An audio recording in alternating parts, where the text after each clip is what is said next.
හොහෝ වයි හැන්දෑව නිකයත් එක්ක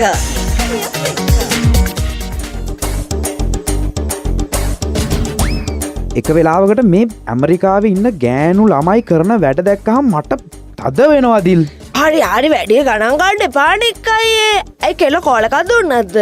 ඇමරිකාවේ කතන්දර කොහෙද මට අදාළ වෙන්නේ? එහෙම නෙමේ.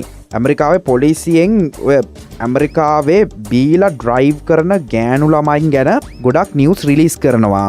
පහුගිය දවසක මහ රෑ පොලිසියෙන් නවත්තලා තියෙනවා එක වාහනයක්. ඒ මිනිස්සයා වාහනේ ඩ්‍රයිව් කරලා තියෙන්නේ හොඳටම බීලා. නෑ ගෑනුවෙක් කෙනෙක්? ඔව් ගෑනු කෙනෙක්. නිකයි ඔය මෝහිනී දන්නේ? ඒ මොකද?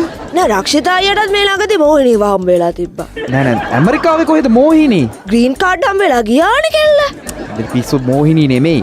මෙයාව විශේෂයෙන්ම මේ බීලා අත්අඩංගුවට අරගෙන තියෙන්නේ.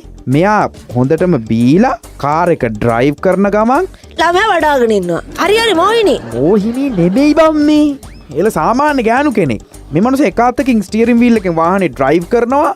අනිත් අතින් ෆෝන් එකෙන් පීට්සා ඕඩර් කරනවලු. නෑ මොඩලා බයිට් එකට දන්නේ. බයිට් එකට හරි මොකකට හරි පීට්සා ඕඩර් කරනවලු. පොලිසියට ඕකත් මාට්ටු වෙලා. පොලිසිය ගාව වාහනේ නවත්තලා මේගොල්ලෝ දොර ඇරලා බලද්දි එක පාටම රාලහාමිගේ අතට ළමයා දීලා. මෝහිනී නෙමෙයි කියලා කිව්වනේ බං මං එකපාරක් දැන්.